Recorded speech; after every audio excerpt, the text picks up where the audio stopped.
Hello student. पिछले video में हम लोग रिमूवल ऑफ टू के 4 टाइप्स तक देख चुके थे। अभी तक हम लोग जितने भी रिमूवल ऑफ टू कर रहे थे उन सभी वाक्यों में 2 + V1 अर्थात फुल इन्फिनेटिव का प्रयोग हुआ था।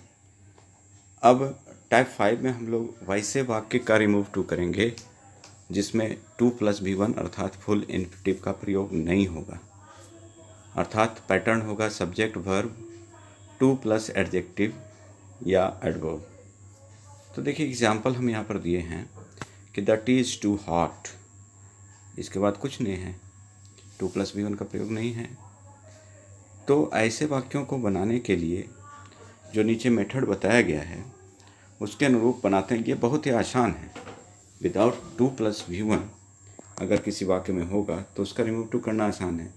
सिर्फ करना क्या है कि सब्जेक्ट और वर्ब के बाद जो एडजेक्टिव एडवर्ब आएंगे उसका कंपैरेटिव फॉर्म लगाएंगे।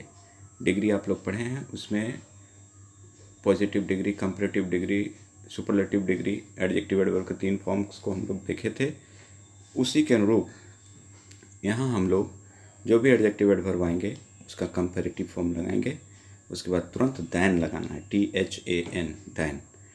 और जैसे इतनी प्रक्रिया पूरी होगी उसके बाद एक छोटा सा उपवाक्य रख देना है, इट इज़ प्रॉपर या इट इज़ रिक्वायर्ड।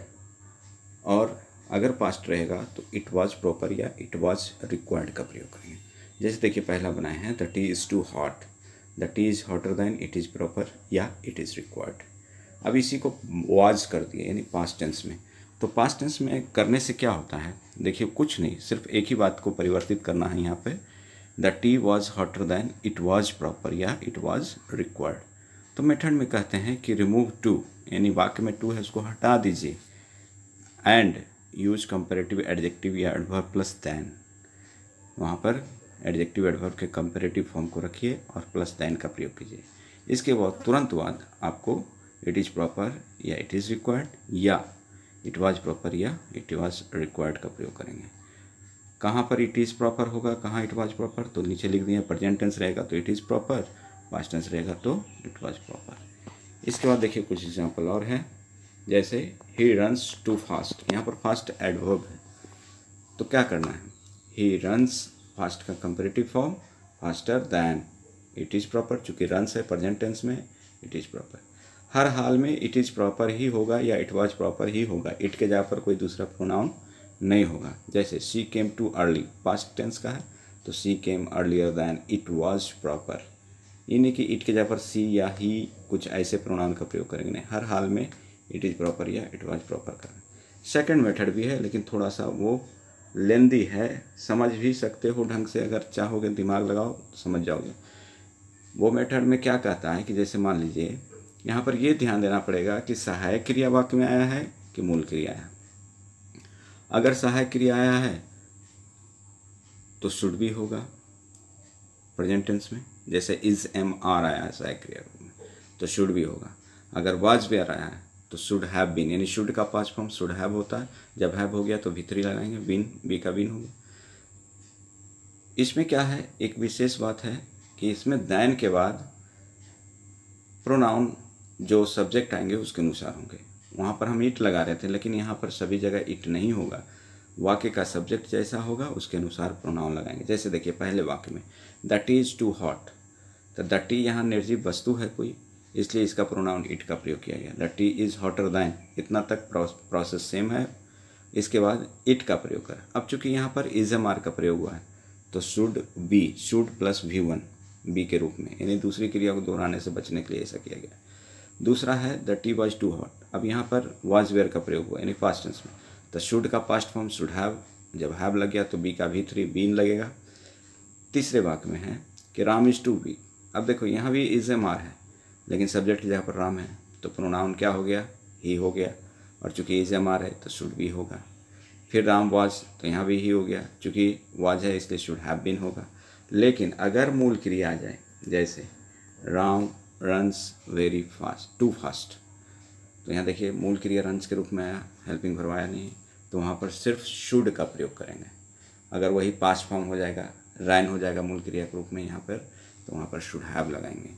जब इज़म आर आएगा, वाज वेयर आएगा तो बी क्रिया का प्रयोग शुड के साथ होगा, और जब दूसरी कोई क्रिया आएगी मूल क्रिया के रूप में, मेन वर्ब कोई आएगी, तो वहाँ पर हम लोग क्या करेंगे, शुड के साथ हैव या सिर्फ शुड का प्रयोग करेंगे। तो देखिए नोट में मैं लिखा हूँ, स्पष्ट लिख दिया हूँ, इसको समझिएगा। इस मेथड में देन के सब्जेक्ट के अनुसार प्रोनाउन का प्रयोग कर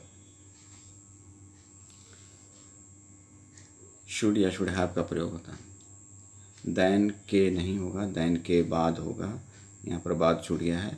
इस मेथड में देन के बाद सब्जेक्ट के अनुसार प्रोनाउन का प्रयोग कर, यानी देन के बाद एक प्रोनाउन आपको लगाना है, वो प्रोनाउन क्या होगा, जो आपका सब्जेक्ट होगा उसके अनुसार प्रोनाउन होगा।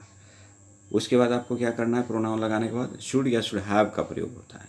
प्रेजेंट टेंस रहेगा तो शुड, और पास्ट टेंस रहेगा तो शुड हैव। देखिए आगे लिखे हैं, प्रेजेंट टेंस के लिए शुड और पास्ट टेंस के लिए शुड हैव। अगर हेल्पिंग वर्ब रहा तो शुड के साथ बी या शुड के साथ हैव बीन का प्रयोग होगा, और मेन वर्ब के लिए सिर्फ शुड या शुड हैव का ही प्रयोग होगा। तो इस तरह से इस एग्जाम्पल को अच्छा से समझिए, बार बार देखिए, नीचे जो नोट दिए हैं उसको अच्छे से समझिए, कुछ ज़्यादा कठिन नहीं है। अगर ये समझ में नहीं आता, याद नहीं रहता, तो ऊपर वाला नियम एकदम आसान है, it is proper, it was proper, सभी वाक्य में it is proper, it was proper. इस तरह से रिमूवल ऑफ टू का जो चैप्टर है वो यहीं ख़त्म होता है। इसके अलावे और भी अगर आपको स्टडी करना है तो आपकी बुक में, ऑक्सफोर्ड बुक में कुछ और भी एग्जांपल्स दिए गए हैं जिसको आप समझ सकते हैं, पढ़ सकते हैं। फिलहाल आपके सिलेबस के अनुसार इतना ही रूल आवश्यक होता है, इसलिए टाइप 5 तक मैं पढ़ा दिया हूँ। अब इससे संबंधित जो टास्क है, पिछले वीडियो में भी मैंने टास्क दिया था, उसका भी सॉल्यूशन मैं दिया नहीं हूँ, अगले वीडियो में मैं दूंगा सभी का सॉल्यूशन। टास्क के रूप में इसमें है एक्सरसाइज 44, आप 37 तक बना चुके थे, तो 38 से 45 बनाएंगे, और एक्सरसाइज 46 में 19 तक बनाए थे आप, तो 20 से 45 तक बनाएंगे। अगले वीडियो में हम लोग इसका सॉल्यूशन देंगे और आप अच्छे से मिला लेंगे। धन्यवाद।